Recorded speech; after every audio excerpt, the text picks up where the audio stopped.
किसी चौराहे पे लाल बत्ती पे गाड़ी, जहां पर चौराहे आता वहां पर ही गाड़ी रुकी, ऐसा कोई कांच माच बजाने वाला नहीं मिला। एक आध जगह कहीं मिला था, तो वो एक आध जगह कहीं का बजा रहा था, पर इतना इतना भिखारी नहीं दिखा हमको।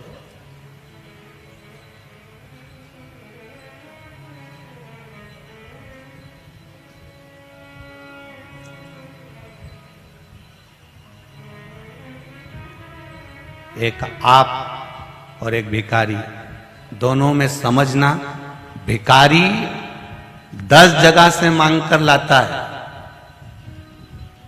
10 दरवाजे से ठोकर खाकर लाता है, 10 दरवाजे से मांग कर लाता है, उसके बाद भी 10 जगह का खाना खाकर भी एंजॉय फुल जिंदगी जीता है, खुश की जिंदगी जीता है, आनंद की जिंदगी जीता है। और एक कमाने वाला व्यक्ति दिन भर दुकान पर काम कर रहा है, भरा भराया टिफिन रखा है, तो भी रोटी खाने की फुर्सत नहीं है। अब समझ में नहीं आता उसको भिखारी कहें कि इसको भिखारी कहें।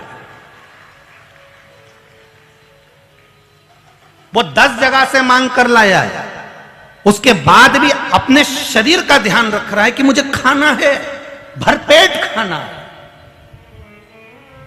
और ये दुकान में इतना मस्त है कमाने में कि पत्नी फोन लगा रही है, 1 बज रही है, आ जाओ भोजन कर लो, मैं तुम्हारे लिए टिफिन भेज देती हूं, अगर टिफिन नहीं खाना है तो नाश्ता तो पेट भर के खा लो। उसको मालूम है पत्नी को अगर टाइम पर भोजन नहीं करेगा तो शुगर बढ़ जाएगी, शुगर डाउन हो जाएगी। ये शुगर की बीमारी होती क्यों है? आपके भूखे रहने से। समय पर भोजन नहीं करते तो बीपी शुगर तो होगा ही। आप समय पर भोजन करना प्रारंभ कर दो, बीपी और शुगर दोनों लेवल पर रहना चालू कर देंगे।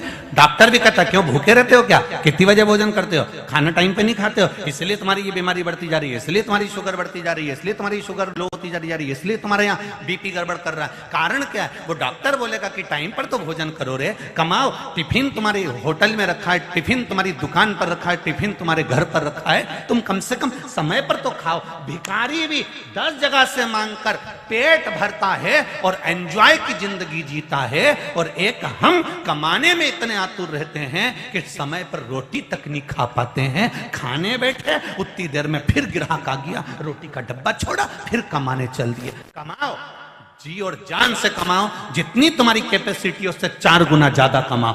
कमाने की मना नहीं करेंगे, पर उसके साथ में ये भगवान ने जो शरीर दिया है इसका भी तो ध्यान रखो कि परमात्मा ने ये शरीर सही रहेगा तो ही तो आगे कमा पाओगे। हम कभी ये नहीं कहते कि तुम कथा में जाकर बैठ जाओ, कि तुम कहीं संत बन जाओ, कि साधु बन जाओ, कि सन्यासी बन जाओ, कि तपस्वी बन जाओ, कि तुम कहीं महात्मा बन के बैठ जाओ। और हम बोल भी देंगे तो तुम कितना महात्मा बन रहे हो रे, तो फालतू की बात हम करें काय को कि तुम साधु बन जाओ, ने सन्यासी बन जाओ, ने जोगी बन जाओ, ने तपस्वी बन जाओ। कुछ मत बनो, तुम तो जैसे हो वही बने रहो, पर निवेदन है कि शरीर का सदुपयोग करो जो भगवान ने दिया। अनमोल 83,99,999 योनियां काटने के बाद ये मनुष्य की देह मिली है 84 लाखवें नंबर की, और 84 लाखवें नंबर की इस योनि को हम यूं ही गंवा दें तो फिर बेकार।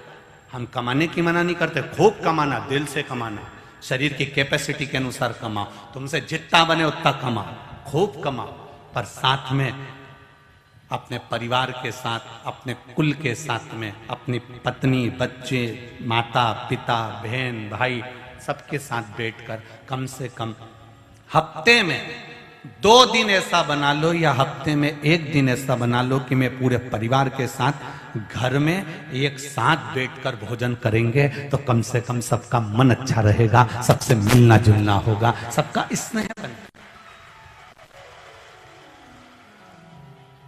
सबसे मिलने का मौका मिल जाता, स्नेह बन जाता।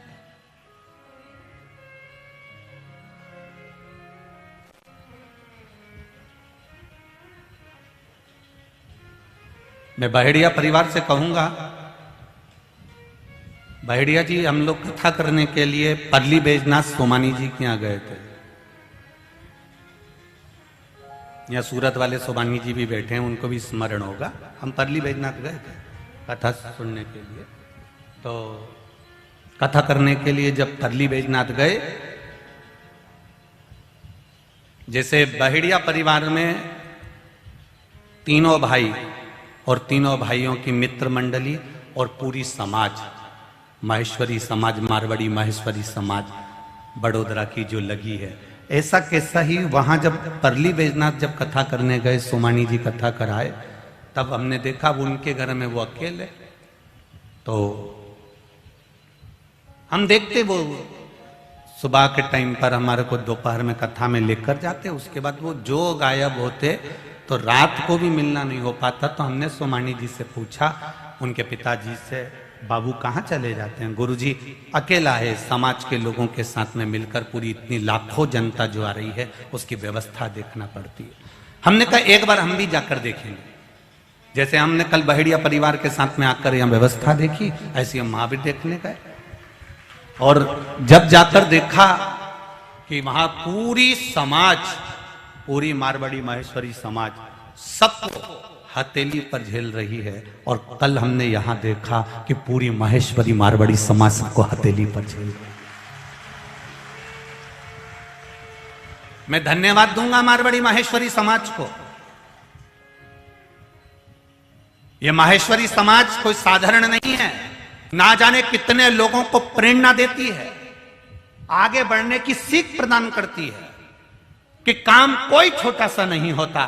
मारवाड़ी माहेश्वरी समाज कहती है छोटे से छोटा काम भी करोगे और अगर कर्म पूरा करोगे तो तुम बढ़ते चले जाओगे, क्योंकि तुम भगवान महेश के वंशज हो। ये सीख देती है हमको। कल बहुत अच्छा लगा, बहेड़िया परिवार के साथ हम यहाँ आए और हमने देखा संपूर्ण सब माहेश्वरी बंधु और ना जाने कितने कितने भाई बहन सब लगे हुए हैं आनंद के साथ में, और कई कई संस्थाएं भी लगी है। एक कोई बहनों की संस्था भी यहाँ पर लगी है, कोई चाय बना रही, कोई कॉफी बना रही, कोई कुछ बना रही, कोई कुछ। देखकर प्रसन्नता, उसको देखकर एक आनंद की अनुभूति हुई। कोई सखी मंडल वगैरह है बना रही। कितना कितना प्रेम।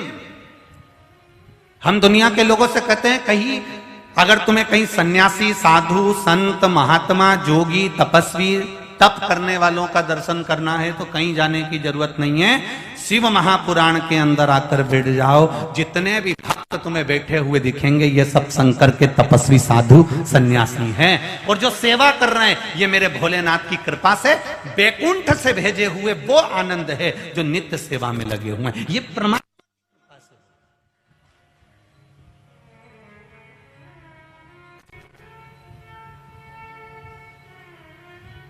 ये सीखना चाहिए।